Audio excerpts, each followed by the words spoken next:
Le miroir magique de l'amour. Conte fantastique des Ming et des Qing.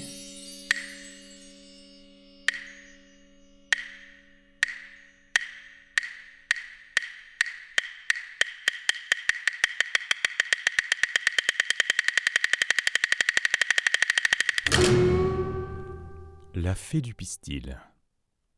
Xiao Shixiang, originaire du district de Shunyi, était un lettré aussi célèbre que pauvre. De caractère très indépendant, il avait accepté d'être le précepteur de la riche famille des Li. Ceux-ci possédaient une maison de campagne dans laquelle Xiao aimait s'installer pour étudier. Le soir, isolé dans le silence de la nature, il lisait des poèmes à la lumière de la lampe. Un de ces soirs, légèrement ivre, il avait commencé d'écrire un poème sans pouvoir le terminer quand, soudain, il entendit une voix féminine parvenant de l'extérieur. Avec inquiétude, il regarda par la fenêtre, mais ne put rien distinguer sous la lune voilée. En prêtant mieux l'oreille, il lui sembla pourtant que la voix sortait d'un coin du mur du jardin.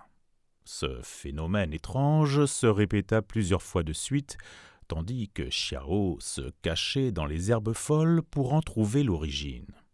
Un soir, enfin, une jeune fille aux manches flottantes, couleur d'émeraude, sortit doucement du bois d'alentour en chantant cet air mélancolique.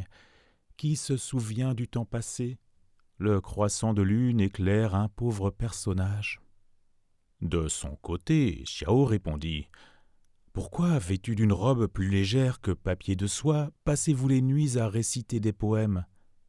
Il rentra dans la maison en fermant la porte et fit semblant de dormir. Soudain, la porte s'ouvrit pour laisser entrer dans la pièce la belle aux dents de perles et aux yeux brillants, celle qui déclamait des poèmes au coin du mur du jardin. Sans même lui demander son nom, Xiao, ravi, lui prit sa manche en disant « La nuit est fraîche, vos chaussures sont mouillées de rosée froide. Pourquoi traîner dans des herbes folles? Ne craignez-vous pas les brigands ?» Sans lui laisser le temps de répondre, il voulut l'asseoir sur ses genoux. La jeune fille, rougissante, résista. « Ne seriez-vous par hasard qu'un libertin? Depuis longtemps je souhaitais vous rencontrer, mais je ne viens pas en amoureuse. » Xiao se ravisa et lui demanda son nom. « Je suis la fée du pistil, morte avant l'âge de porter l'épingle. De mon vivant, j'aimais lire, jouer du luth, je me passionnais pour la calligraphie, et mes parents m'adoraient. Mais les feuilles de poirier sauvages ont recouvert ma tombe depuis plus de 100 ans. Or, je m'ennuie dans l'au-delà, et je suis venu m'amuser un peu sous votre fenêtre. » Remarquant sur la table un recueil de poèmes de Gongti, les poèmes à chanter de la cour écrits par Wang Jian, elle se mit à le feuilleter. « Je lisais ces poèmes autrefois. Le temps passe comme un songe. » Sa personne dégageait une telle mélancolie qu'on aurait pris jusqu'à son ombre en pitié. Quand elle voulut partir, Xiao la retint jusqu'au chant du coq.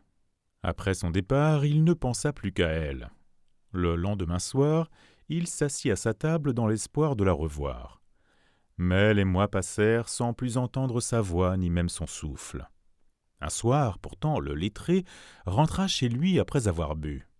La fée du pistil réapparut dès qu'il alluma la lampe. Il s'étonna de son retour, tout en lui reprochant une si longue absence. « L'autre jour, dit-elle, après avoir lu vos poèmes, j'avais honte de ne pouvoir rivaliser avec eux.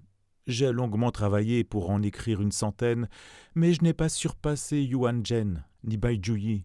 Je n'ai même pas fait mieux que Wang Jian. » Xiao lut ces poèmes empreints de tant de tristesse qu'il était difficile de les terminer. Il la pria de s'asseoir sur le lit et glissa sa main dans la manche de la belle. Comment une si fragile créature peut-elle supporter tant de tristesse? Elle répondit. Vous ignorez toute l'amertume qu'on ressent sous la tombe. La vie est dure dans l'au-delà. Plus tard, dans la nuit, Xiao l'invita sur l'oreiller. Mais la fée répliqua. Je suis morte, vous savez. Je ne retrouverai plus jamais les joies de vivre d'ici-bas, et ce serait d'ailleurs nuisible à votre santé. Restons bons amis.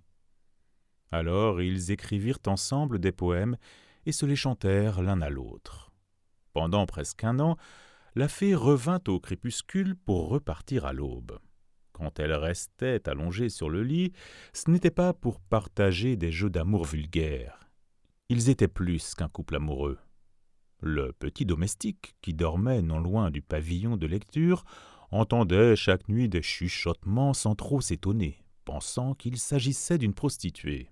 Mais un jour, que la fée du pistil était venue plus tôt que d'ordinaire, avant que les lampes ne soient allumées, il surgit inopinément dans le pavillon. Elle n'eut que le temps de disparaître. Xiao, à son tour, renvoya le garçon se coucher, verrouilla la porte et prépara le thé en attendant sa belle qui revint un instant après, en sortant des rideaux du lit. « C'est un méchant petit domestique, dit-elle.